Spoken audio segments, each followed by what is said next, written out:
प्रति अगर प्रेम है, देश के प्रति लगाव है, देश को अगर अपना जानते हो तो कहना पड़ेगा, और कहना ही नहीं उसके बारे में कुछ सोचना भी पड़ेगा, और सोचना ही नहीं उसके बारे में कुछ करना ही पड़ेगा।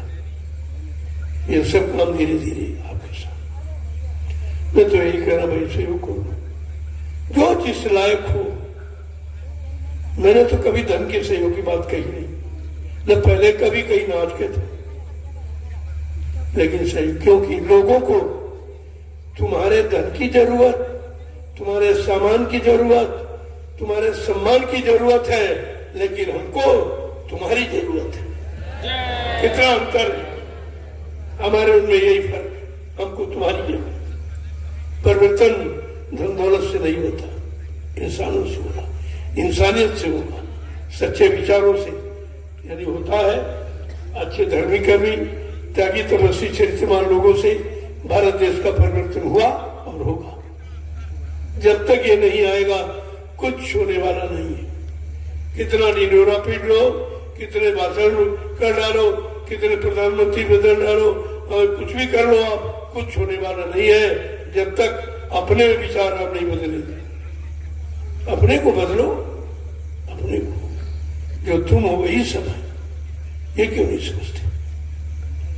इसलिए अब मैं ज्यादा कुछ नहीं कहना चाहता हूं, क्योंकि जितना कहा इतना नहीं आपको याद करते। केवल एक सूत्र है, संगठन, जिसके बारे में हमारे धर्मशास्त्र भी कह रहे हैं, कलयुगे संघे शक्ति।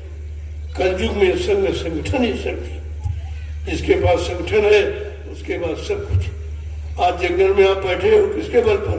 संगठन के बल। एक संगठन के बल पर आप बैठे हो जंगल में।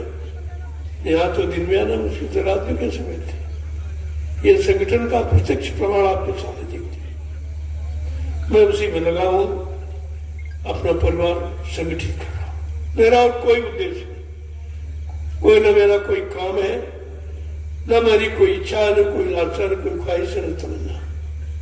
केवल एक इच्छा है कि हमारा परिवार संगठित हो जाए, हमारा गुरु परिवार संगठित हो जाए।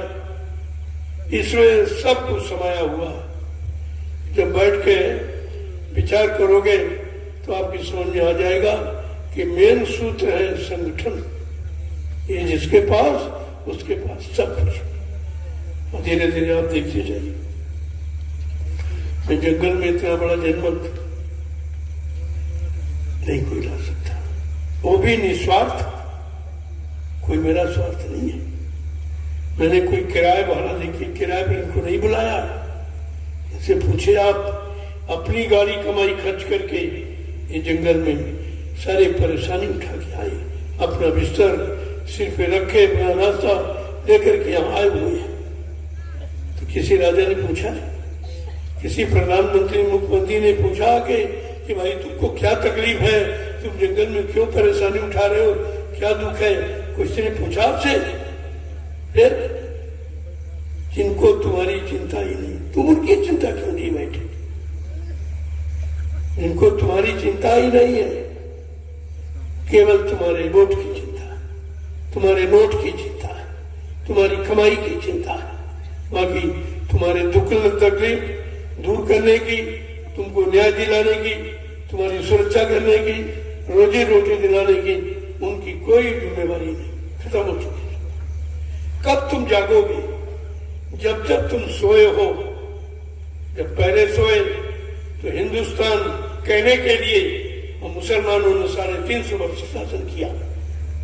ये है तुम्हारी अज्ञानता पर। तुम जो अज्ञानी बने हो उसी का ये। और फिर तुम अज्ञानी बने, फिर खामोश हो गए तो मुट्ठी में अंग्रेज आए थे और पौने 200 वर्ष तुम्हें गुलाम बना के रखा। ये है तुम्हारी। आज मुट्ठी भर नेता गुलाम बना के रखे हुए। तुम्हारी तो आदतें पुरानी है, गुलामी झेलने की, गुलाम बनने की, राजा बनने की, स्वतंत्र बनने की, आजाद बनने की। तुम्हारे अंदर भावना ही नहीं है, तो फिर कैसे होगा?